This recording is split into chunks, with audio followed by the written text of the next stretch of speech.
Hey everyone, welcome back to the Pick My Brain podcast. I'm your host, Mr. Chan. In the last episode, which is a 4-part series, we talked about finding your passion, why it's such a key ingredient for growth and success, and why the earlier you discover it, the easier it becomes to build your future path. In episode 1, we focused on mapping out your college essay timeline.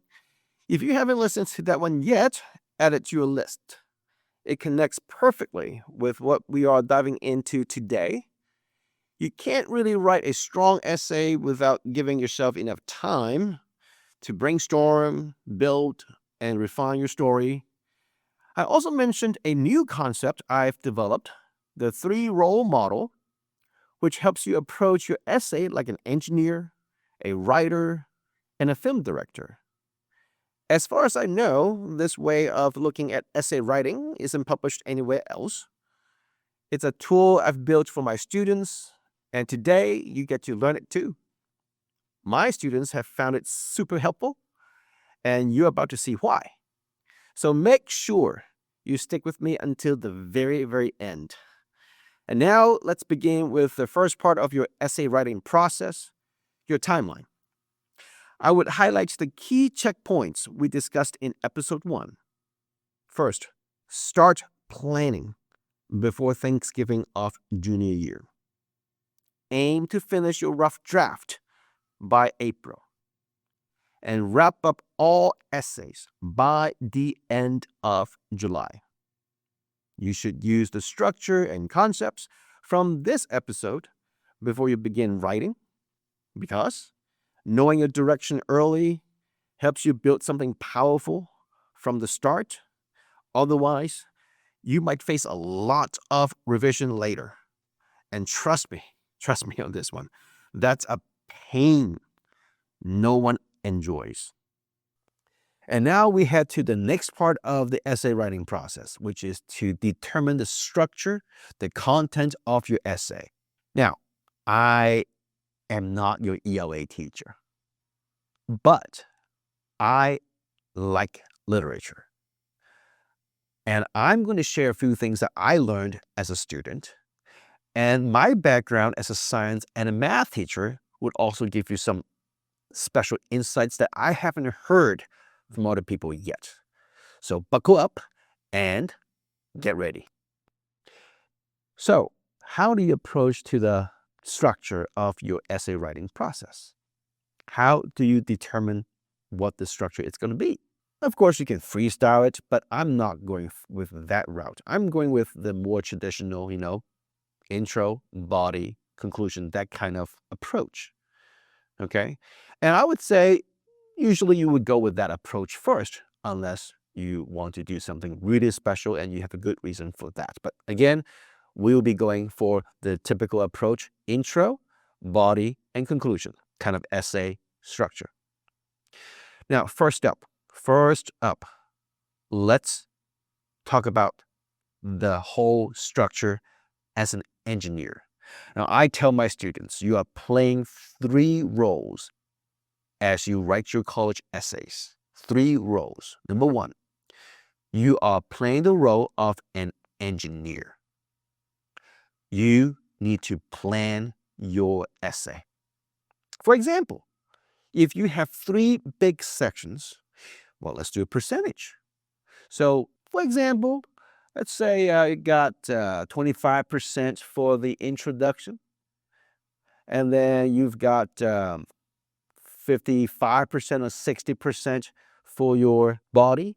So you're left with 15% of your conclusion, right? Okay, so you can set your own percentages and you can be flexible, but be reasonable. And let me tell you why I give you this structure. Because what I've read in the past is that some students that I worked with, they did not have structure at all. They would make their introduction like 55%, and then their body like 40%, and then the conclusion be like just 5%. That it's not balanced. That's not right. Okay? So, first up, set up your rough percentages. Number one. Number two, look at the word count requirement. Is it 650? Is it 600? Is it 750? Find it out. And then do the math. For example, if you say, well, it's 650 for the word count, 650 and then 25%, that would be 162.5. So let's just say 160 words. 160 words would be for the introduction. Okay? That is your little soft word counts that you're working with. And here's a big part. You need to take this statistics into account, and that is an average sentence length. It's about 10 words per sentence. What does that mean? That means you have about 16 sentences to write. 16. Okay, of course, some sentences will be longer, some sentences will be shorter. So I'm just saying roughly 16 sentences. And from there, you ask yourself very critically on how you want to allocate these 16 sentences for your introduction. Okay? And as an engineer, you are building a machine, basically. This is your robot. This is your iPhone. And the whole thing about building a machine or engine is that as an engineer, you will never ever put in something that's useless in the machine. Every single part must, again, every single part must serve a purpose. If there's no purpose, drop it. You have to ask yourself very critically for this question. Is what you're including serving a very critical process? If you drop it, would it matter? If the answer is, I guess I can drop it, drop it. Okay? Now, and the reason why I'm suggesting this is because when I was, reading, editing students' essays in the past, I was like, oh my God, what am I reading? How come I'm reading something that is totally optional? Like if I chop that part off, I would have no impact whatsoever on the overall understanding of the entire essay. Well, because people are not thinking about the validity on the inclusion of these details. So please make sure that you think about this very critically. Again, you have this amount of sentences. How are you allocating the sentences? Okay? So after you allocate them, you are also working with your rough outline, your finalized outline, and say, oh, I can see the flow of my essay, and I can see how I am allocating this amount of sentence in the introduction, and you want to put it in a very detailed form. What I mean is this. You should have all these thought bubbles or sections for your introduction. You know how many sentences are going to be for this part and that part for the introduction. You are literally building a machine using words. Because this machine is to deliver your experience, your values, your history. Okay? Anything that's not important, drop them. You want to use some fancy words? Go ahead, plan about it. You want to just write something solid? No problem. Just make sure that it is authentic and genuine. Okay? Same thing goes with the body section and the conclusion section. So let's say, 55% is your body, right? So that would be 360 words roughly, so 36 sentences. You can break the body section down to several paragraphs and then go ahead, allocate your sentences. This is your budget that you have to work with. That's the constraint that you're working with. That's the life of an engineer. So again, let me recap. Your first row is that you are going to allocate your words and your sentences for each part of your essay and the subparts of your essay in each section. You have to make sure that is well planned out before you start writing.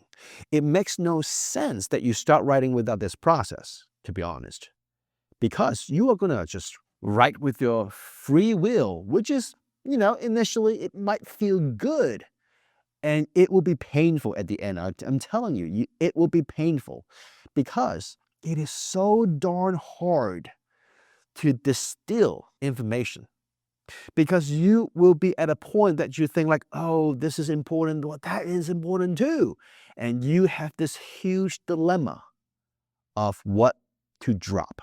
So please make sure that you plan out your whole essay as an engineer. So that's your first row. Are you ready for the second row? Well, your second row is, well, a writer. But you are going to incorporate your knowledge from ELA, from literature, onto this task with this row. So what did I learn? What can I share with you? Now, that's one thing about human nature. We love contrast. And in literature, we also love one thing, and that is conflict. When you do your literature or literary analysis, it's always about analyzing conflicts. Now, you can Google search about the types of conflicts that are available. I remember what my English teacher taught me back in my senior year is that there are three main types of conflicts. Now, I did a Google search online and there were more, but I would say these three are good enough. Okay, there are three main types of conflicts. Are you ready? 1, self versus nature. For example, if you say you have some disease that you're born with, that is self versus nature, since you cannot really change the fact that you are having this disease. It could be self versus self, like, oh yeah, you have this value, you have this desire, but then something is holding you back. Well, that's a huge conflict. Show it. Show the contrast as well. And the third one is self versus others. Maybe somebody is not agreeing with you and you want to fight this battle for a good reason. How do you fight against these opposition forces? So 3 types of conflicts. And you want to analyze this before you actually start writing your outline, because you need to address a very simple question. What kind of conflict are you writing? I remember there was one essay that I read. It's about a student who was very, very talented in art, in drawing and painting. He won scholarships, and the amount of scholarship, it's more than my salary times 5. And when I say salary, I mean annual salary times 5. I remember there was a news article talking about how the student and the other students, there were 2 great art students that I taught that year. They're both seniors. They won a collective amount of $400,000 of scholarship. No, not from scholarship, an auction of their art piece. $400,000. And I was like, whoa, whoa, that is crazy. Okay, and what's even more contrasting? They're both Chinese and Asians. And if you know something about Chinese, parents do not like their kids to go for art major. They would be like, you are not going to make money as an art major. Or they would have this very deeply rooted idea that you only get rich or you only get famous after you are dead. You know, the old painters, the old artists. So I read one of the 2 students' essay, and he described a very simple story.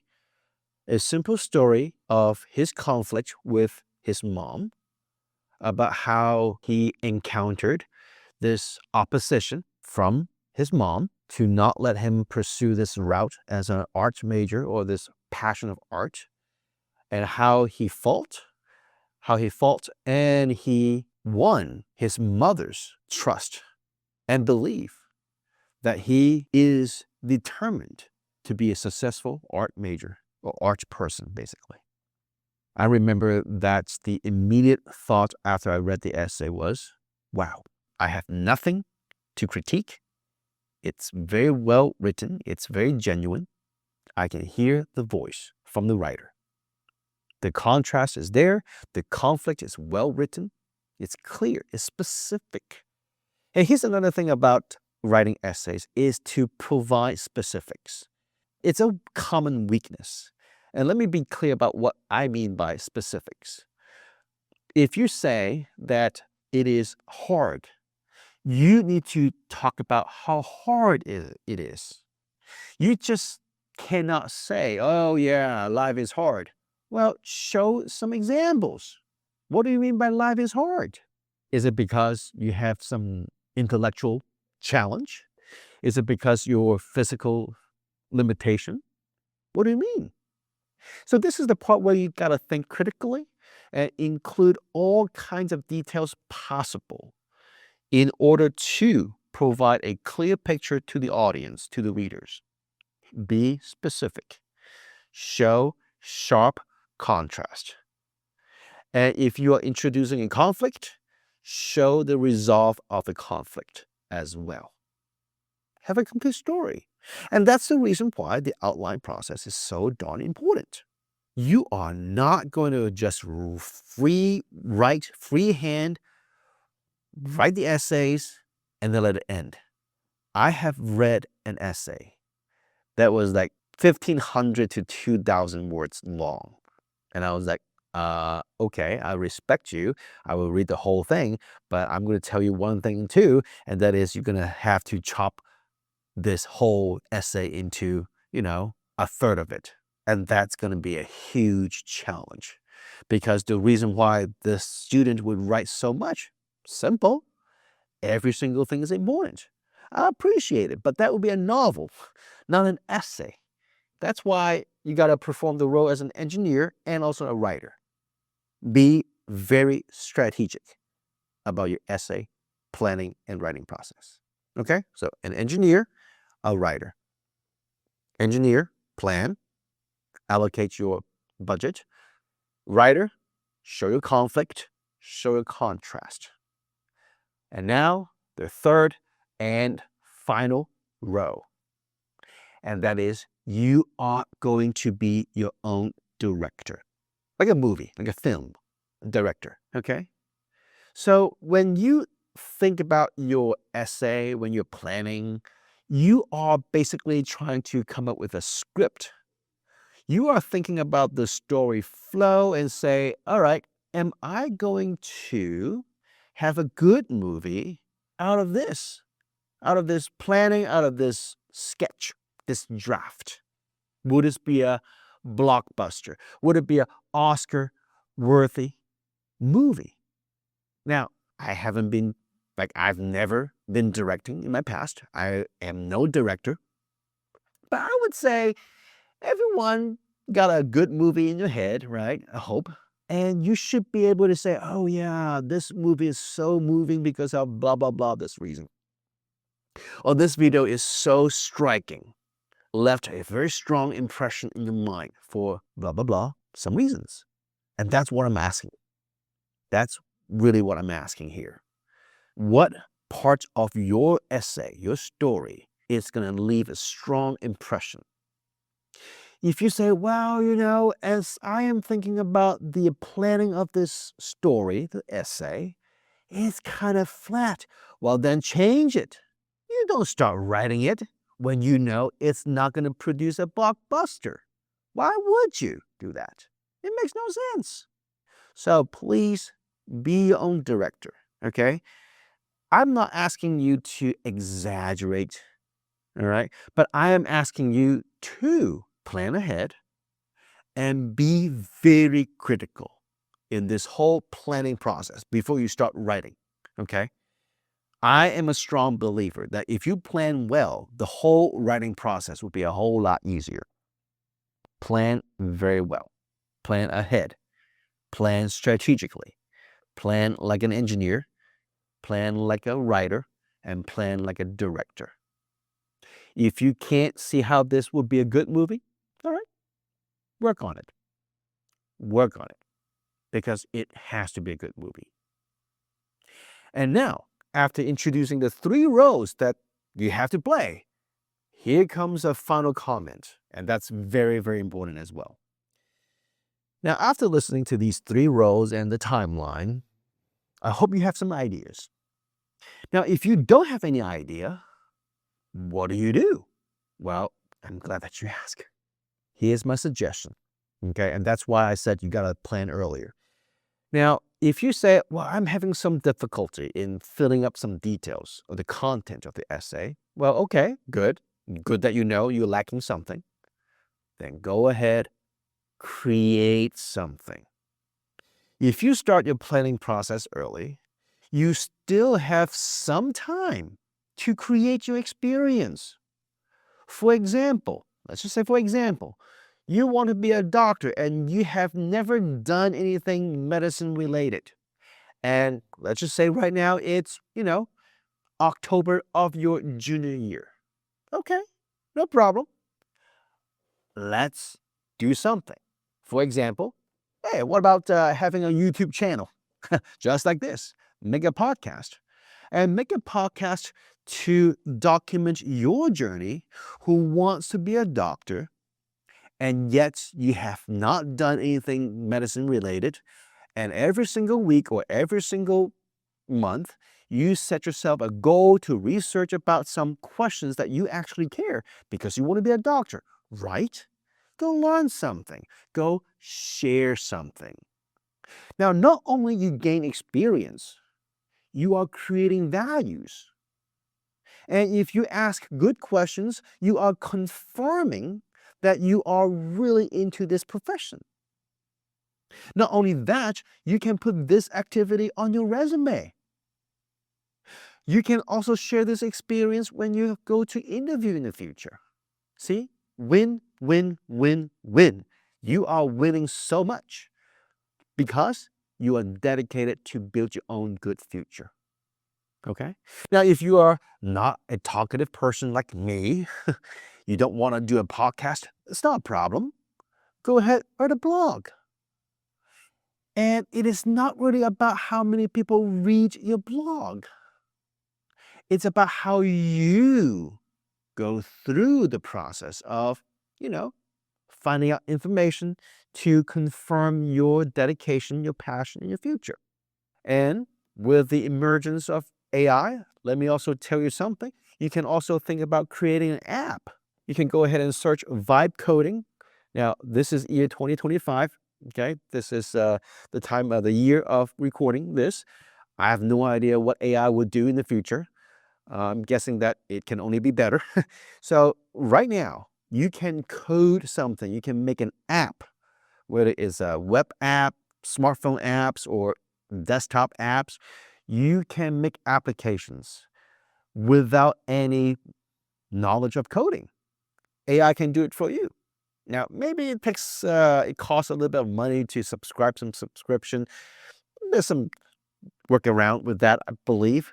But yeah, you can do a lot of things with your own hands and your own time to deepen your understanding. And that's how important time is. You want to deepen your understanding of your major, your passion, before you start your essay writing process. It is not advised that you lack the content and somehow you just went straight ahead to write this essay. That it's totally not advised. So start planning early. If you know you need to create some experience, go ahead, create that experience. Now, don't get me wrong, you're not faking something. No, we're being very genuine. We're being very honest. We have a problem at hand, which is not knowing enough, and we are going to solve the problem. You may, if you're courageous enough, if you are playful enough, you may talk about your difficulty as, not knowing what your major is. And your essay is about this whole soul-searching, career-searching process. That will work too. It's all up to you, to be honest. It's all up to you. Okay? So please, please, please start your planning process early. Please understand the 3 roles that you're playing. Again, an engineer, a writer, and a director. Okay? Make sure you adhere to your timeline or my suggested timeline so that you are sparing yourself plenty of time to create and to not spill this over to your senior year. And by the way, you should really submit your application early. And I'm not talking about early action or early decision. Just overall, submit your application early. It will make you a lot less stressful. Okay? Now, one last thing. There is one question that people would ask. Can I use AI? All right. So let's address this question. Can I use AI to write my essay? Now, I tried it. I tried to ask AI to write an essay and I evaluate the essay. The quality is not good because, one, I just have a general prompt, so it's not very specific. If I remember correctly, it was a prompt saying, write me a college essay to address a difficult problem that I overcome, and this essay is for Ivy League schools. It's a little bit fancy, but I wouldn't say it's good. And the reason it's not good, well, maybe it's some bias that I have because I knew it's not really from a person. But I would say if you understand what AI does, it's always trying to take the safest path, at least for now. In the future, I cannot tell. Okay, it could be creative. But at the end of the day, would you be proud of yourself if you do get accepted, say, top schools, your dream school, and it is based on some fake content, some fake application materials like essays? Would you be happy about it? It's very real. It's a very real question. And the thing is, this is cheating. You know it. You know you did not earn it. You may enjoy the fact that you got accepted, but deep down you have something you cannot share because you did not put in the hard work. Now, of course, there are different kinds of people out there. There are people who will be like, I don't really care if I actually did the work as long as I got in. Okay, so be it. But let me also give you an advice, and that is, at the end of the day, it's all about who you are, how solid you are. If you simply use fake materials, AI-produced materials to, finish your tasks, then who are you? Are you ready to present yourself? Because you shape yourself as a very thoughtful, very resourceful, very intelligent person. Are you ready to show that face? Because you have not been learning all those stuff. It was not you to begin with. So it would only draw you down to this downward spiral. So I always tell my students, life is always fair in the long run. You might see students who cheated to get into some good universities, and you'd be like, oh, it's so not fair. It's okay. It's okay. Life is always fair in the long run. Always fair in the long run. For those people who cheated their way to their dream college, we shall see. Okay? We bless them. We pray for them. We shall see the outcome. Because one thing that I do know is that, well, their dream school, it's going to be some top tier schools, right? I wouldn't put a low tier school as my dream school. Well, they would have to perform at top tier level if they need to survive and sustain and thrive at those places. Simple, right? If they cheated their way, they are empty. They are really empty. So if they were able to recognize this and then they relearn everything or they learn everything, okay, good for them. We bless them. And they probably have a good story to tell. But if they don't, they will find their way out, whether they want it or not. And I'm pretty sure their way out is without a diploma. And how do I know it? I had seen one vivid example in my professional life. So trust me on this. Life is always fair in the long run. Produce your own authentic work. Show your genuine side of the story. And people would enjoy reading your story and learning more about you. I guarantee it. Okay? So if you have any college essays that you would like me to proofread, you can click the website in the description box, and you can find out more information about our proofreading essay editing services that I can provide. So if you're interested, feel free to check it out. Hope you learned more about how to write an essay, plan for your essay writing process. If you have any questions, feel free to drop them in the comment box. I will be very happy to see them and answer them as quickly as I could. Okay, so have fun writing your essay. It is a very enjoyable process. I promise you, it's a very enjoyable process because you start to look at your own life and through a very critical lens. And you're going to be a director, a writer, and an engineer for a beautiful blockbuster life story that you're about to share. Okay, so enjoy writing your essay. I'll talk to you soon in the next episode of Pick My Brain podcast. Good luck. See ya. Bye-bye.